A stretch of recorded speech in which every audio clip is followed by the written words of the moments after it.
next presenter is Tyler Polich, and he's presenting the PDX water towers. Hi, my name's Tyler. Essentially, I'm going to be showing a design competition that I've been working on for a while about water towers in Portland. This image is from the Betchers, which are renowned German photographers. They were documenting German infrastructure in the late 1950s. And they created a typology series. They viewed these things as sculptures, essentially, kind of like irrational but functional sculptures in the landscape. And so that was kind of a starting point for how I was analyzing water towers for this project. This is how I feel they're conceived. The general conception of them is they're kind of these figures that dot our landscape, and they kind of serve a very passive role. Right now there are over 100 of them in Portland.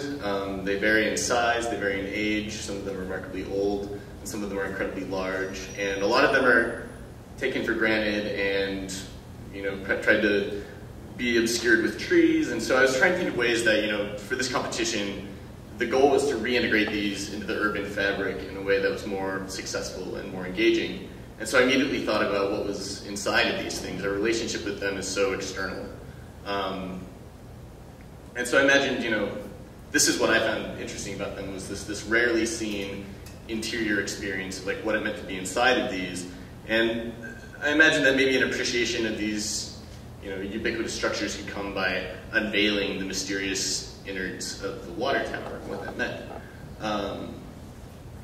And so my first ideas were relatively pragmatic, given the nature of the object. I was thinking, okay, maybe they could be, maybe they're skating rinks. That seemed to make sense because they're kind of dealing with, it's like round size. Maybe they're, theaters in the round. I felt like that was kind of an apt solution, but albeit with some like acoustical concerns, since these are like solid metal ellipsoids.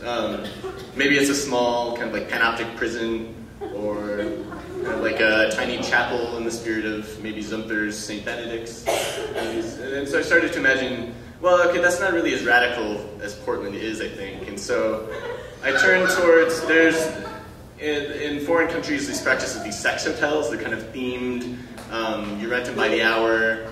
And they're pretty interesting. So okay, maybe like this kind of chain of water tower sex hotels kind of spreads throughout the city, or maybe it becomes this whole kind of commune of towers that are being inhabited. I imagine maybe audio transmitters where people are speaking in one tower but they're being heard in another. Like how could these things engage the community? And I thought, in order for that to happen, they have to be relocated. They can't remain dispersed and scattered throughout the urban metro area. And so I proposed regrouping them. A bunch of them downtown, kind of creating this like nexus of towers in the economic core of the city, and then maybe the other ones get clustered out by Mount Tabor. And so that meant, how do these things integrate into the built fabric of the downtown Portland, and also how do they integrate with the landscape, maybe in a park setting?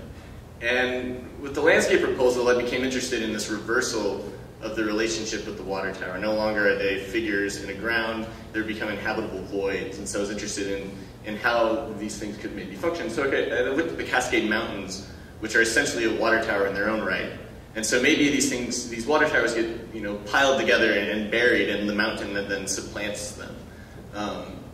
And that led to this next series of drawings, which kind of imagined this whole kind of underground playground, essentially, of these towers that are buried in this mountain. The mountain is storing the water for the city, and people are able to kind of like meander through this labyrinth of swollen metal caves on stairs and ramps and platforms, and it becomes about play, and it becomes about an interaction with these voids that are really curious and could, I feel like, serve myriad purposes in really curious ways. And then that left half of them still, so I was like, okay, there's still like a lot of these water towers around Portland. Maybe how could they integrate? How could they become part of the downtown? How could they each kind of serve a unique role and maybe provide some sort of like urban respite, some sense of bringing some lighter approach to the working center of Portland. And so the final image that I'm showing is a section through the Hilton Hotel with this kind of like sequence, this network of water towers that are spanning over streets, and there are walkways that kind of like weave in between buildings and towers, and maybe they're botanic gardens or kind of like strange chapels of some kind. And so It was kind of this fantastical process, and I haven't submitted it yet. I'm still kind of wrapping it up, but it was an enjoyable process, and